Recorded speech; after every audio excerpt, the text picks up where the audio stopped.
இராணுவ வீரன் அவள் பாகம் 6. ராம்க்கு கவர்மெண்ட் ஆஃப் இந்தியாவில் இருந்து அவனுக்கு இன்விடேஷன் கொடுத்துருக்காங்க. ராம்க்கு வீர் சக்ரா அவார்ட் ஆஃப்டர் 6 மந்த்துக்கு அப்புறமா கொடுக்க போகிறாங்க. ராம் அதனால் எவ்வளோ நாட்கள் தூங்காமல் இவ்வளோ நாட்கள் வேதனையோடு அந்த வலியை தன்னுடைய உண்மையான ஜெண்டரை மறைச்சி வாழ்ந்துட்டு இருப்பான். இப்போது எந்த மேடைக்காக அவன் காத்துக்கிட்டு இருந்தானோ, எந்த மேடைக்காக எத்தனையோ பேர் அவனை கிண்டல் பண்ணாலும் அதை சகிச்சு வாழ்ந்துட்டு இருந்தானோ, அந்த மேடை இன்னைக்கு அவனை தேடி வந்திருக்கு. அதனால் ராம் ரொம்ப பெருமையோட அந்த ட்ரெஸ்ஸை அவன் வியர் பண்ணுறான். அது மட்டும் இல்லாமல் எப்போதுமே சென்டிமெண்ட்டாக ஒரு பேங்கிள் அவன் அவங்க அம்மாவோட வச்சிருப்பான். இதை அவன் இனி எல்லார் முன்னாடியும் நான் தன்னம்பிக்கையோட பெருமையோட இதை நான் வியர் பண்ணுவேன். என்னுடைய ரியல் ஜெண்டரை நான் இன்னைக்கு ரிவீல் பண்ண போகிறேன் எல்லாரும் முன்னாடியும். இதுக்கப்புறமும் இதை நான் மறைச்சி வைக்க தேவையில்லை அப்படின்னு சொல்லிட்டு ரெடி ஆகுறான் ராம்.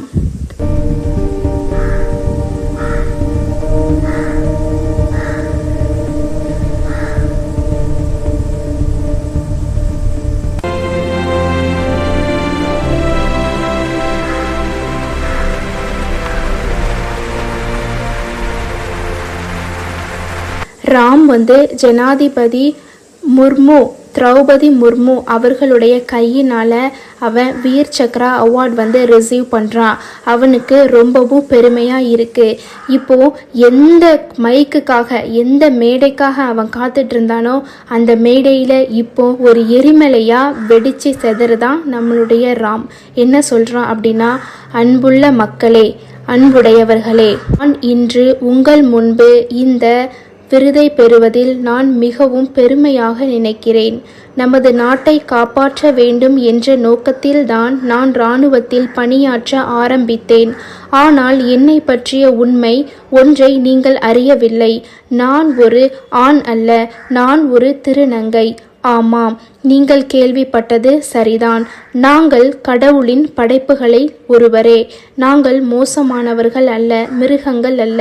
எங்களுக்கும் பொருத்தமான மரியாதை வேண்டும். நான் என்னுடைய உண்மையான அடையாளத்தை மிகவும் வேதனையோடு மறைத்து வாழ்ந்து வந்தேன். ஏனெனில் என்னுடைய இலக்கு என்னுடைய பாலினத்தையும் விட முக்கியமானது. இந்திய சட்டம் திருநங்கைகளை இராணுவத்தில் சேர்க்க அனுமதிக்கவில்லை. எனவே என்னுடைய அடையாளத்தை மறைக்க வேண்டியதாயிற்று. ஆனால் நான் ஆண்களுக்கு சமமாக வேலை செய்ய முடியும்.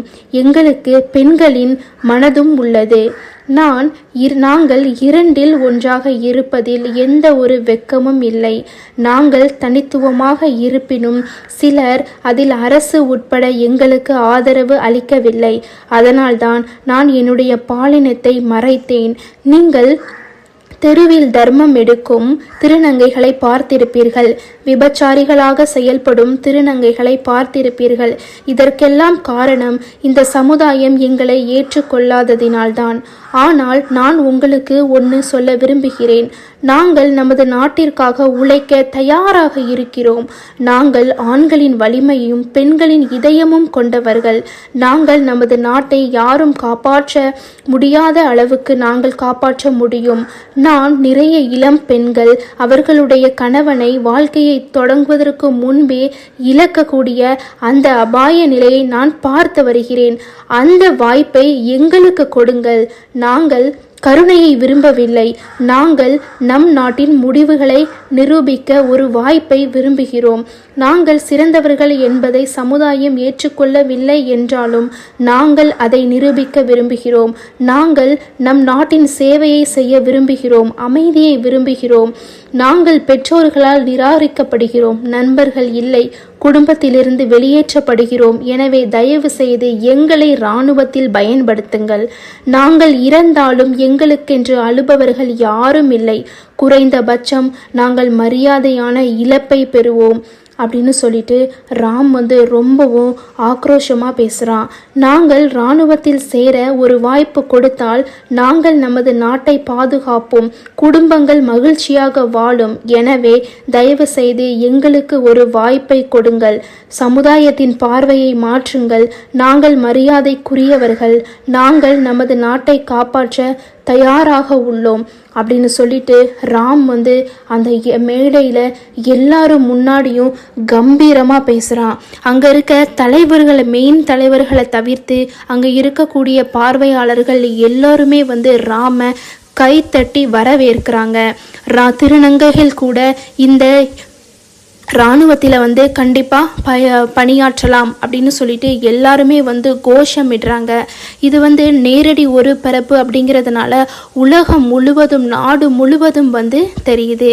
அதுக்கப்புறமா மறுநாள் வந்து காலையில் ராம்க்கு வந்து அந்த ஆர்மியிலேருந்து அவனை வந்து என்ன பண்ணிட்டாங்க அப்படின்னா ரிமூவ் பண்ணிட்டாங்க. ஆர்மியிலேருந்து ரிமூவல் லெட்டர் வந்து ராம்க்கு வந்து ரிசீவ் ஆகுது. ஏன்னா அவன் வந்து லாக்கு அகெயின்ஸ்டாக அவன் வந்து உள்ளே வந்து நுழைஞ்சிருக்கான். அதனால் இதுக்கப்புறம் ராம் வந்து இங்கே ஒர்க் பண்ண முடியாதுன்னு சொல்லிட்டு அவனுக்கு ரிமூவல் லெட்டர் வந்து அவனுக்கு வந்துருச்சு. அது மட்டும் இல்லாமல் அவனுடைய அந்த பதக்கத்தை கூட அவன்கிட்ட இருந்து வாங்கிட்டாங்க. அதுக்கப்புறமா ராம கிண்டல் பண்ணுறவங்க எப்போதுமே கிண்டல் பண்ணிக்கிட்டே தான் இருக்கிறாங்க. அதுக்கப்புறம் ராம் வந்து வீட்டுக்கு வந்துட்டான். வீட்டுக்கு வந்தோடனே ராமோட அப்பா, யார் என்ன பண்ணா என்னப்பா, நீ 57 பேரை காப்பாற்றின, அது மட்டும் இல்லாமல் நீ வந்து கவர்மெண்ட்டுக்கு தான் நீ ஒன்றுமே இல்லை அப்படின்னாலும் நீ மக்களுக்கு ஹீரோ அப்படின்னு சொல்றாங்க. அதுக்கப்புறமா ராம் வந்து எல்லாருமே ராம் வந்து ஒரு ஹீரோன்னு சொல்லிட்டு எல்லாருமே ராமுக்காக போராடுறாங்க. கிட்டத்தட்ட இந்த போராட்டமே ஒரு 15 நாளுக்கு மேலே ஆகுது. இதனால அரசுல இருக்கக்கூடிய முக்கியமான தலைவர்கள் எல்லாருமே வந்து பரிசீலனை பண்ணுறாங்க. ஏன் அவங்களும் நம்மளுடைய நாட்டுக்கு சேவை செய்யட்டும், அவங்கள நம்ம வரவேற்போம் அப்படின்னு சொல்லிட்டு நம்மளுடைய இந்தியா லா வந்து சேஞ்ச் ஆகுது. என்ன ஆகுது அப்படின்னா இனிமேல் திருநங்கைகள் கூட ஆர்மியில் ஜாயின் பண்ணலாம் அப்படின்னு சொல்லிட்டு அவங்களுக்கு வந்து ஒரு அலாட்மெண்ட் கொடுத்துட்டாங்க. எல்லா திருநங்கைகளும் ரொம்ப சந்தோஷப்பட்டாங்க. இனி குடும்பத்திலிருந்து ஒதுக்கப்பட்டவர்கள், குடும்பத்திலிருந்து விரட்டி அடிக்கப்பட்டவர்கள், நீங்கள் நேரடியாக இந்தியா கேம்ப்குள்ளே வாங்க, உங்களுக்கு ஆர்மி ட்ரைனிங் ஃப்ரீயாகவே எல்லாமே அலோவ் பண்ணுவாங்க. இனி நீங்கள் ஆர்மியில் வந்து நீங்கள் இனி பணியாற்றலாம் அப்படின்னு சொல்லிட்டு நம்ம ராம் வந்து என்ன பண்ணுறான், இந்தியா லாவையே நம்ம ராம் அவனுடைய அமைதியான ஒரு நல்ல கேரக்டர் மூலமாக ஒரு இனத்தையே அவன் பெருமைப்படுத்திட்டான் நம்முடைய ராம். இதிலிருந்து இந்த கதையோட முடிவு என்ன அப்படின்னா, எவ்வளோதான் நம்ம வந்து பாடுபட்டாலும் நம்ம வந்து அமைதியாக நம்மளுடைய குறிக்கோளை மட்டும் எந்த ஒரு கான்சன்ட்ரேஷன் மிஸ்ஸிங் இல்லாமல் நம்ம கண்டினியூவாக ஓடணும் அப்படின்னா எல்லாமே கண்டிப்பாக வெற்றி நிச்சயம்தான். இந்த கதை மூலமாக நம்ம என்ன புரிஞ்சுக்கிறோம் அப்படின்னா, வாழ்க்கையில் தன்னம்பிக்கைங்கிறது ரொம்ப அவசியம்.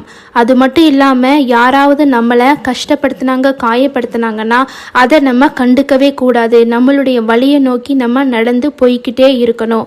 அது மட்டும் இல்லாமல் மேலும் அனைவரும் ஒருவரை ஒருவர் மதித்து அவர்களை அவர்களாவே ஏற்றுக்கொள்ள வேண்டும் என்பதுதான் இந்த கதையோட ஒரு நியதி. அப்புறம் வந்து இந்த கதை வந்து நானே எழுதி இந்த கதையை வந்து என்னுடைய கதையை வந்து யூடியூப்பில் இந்த மாதிரி டெலிகாஸ்ட் பண்ணியிருக்கேன். அதுக்கப்புறம் இந்த கதை யாருடைய மனசையும் புண்படுத்தவோ யாருடைய மனசையும் வந்து இது பண்ணுறதுக்கோ கிடையாது. நம்மளுடைய சேனல் பிடிச்சிருந்து அப்படின்னா சப்ஸ்கிரைப் பண்ணுங்கள், ஷேர் பண்ணுங்கள், கமெண்ட் பண்ணுங்கள். தேங்க்ஸ் ஃபார் வாட்சிங். இதை ஒரு மூவியாக கிரியேட் பண்ணுறது கூட எனக்கு ஒரு ஆசை தான். ஆனால் இப்போதைக்கு என்னால் இந்த மாதிரி யூடியூப்பில் நிறைய படங்கள் கிரியேட் பண்ணி அனுப்புறதுல எனக்கு ரொம்ப சந்தோஷம். தேங்க்ஸ் ஃபார் வாட்சிங். Subscribe.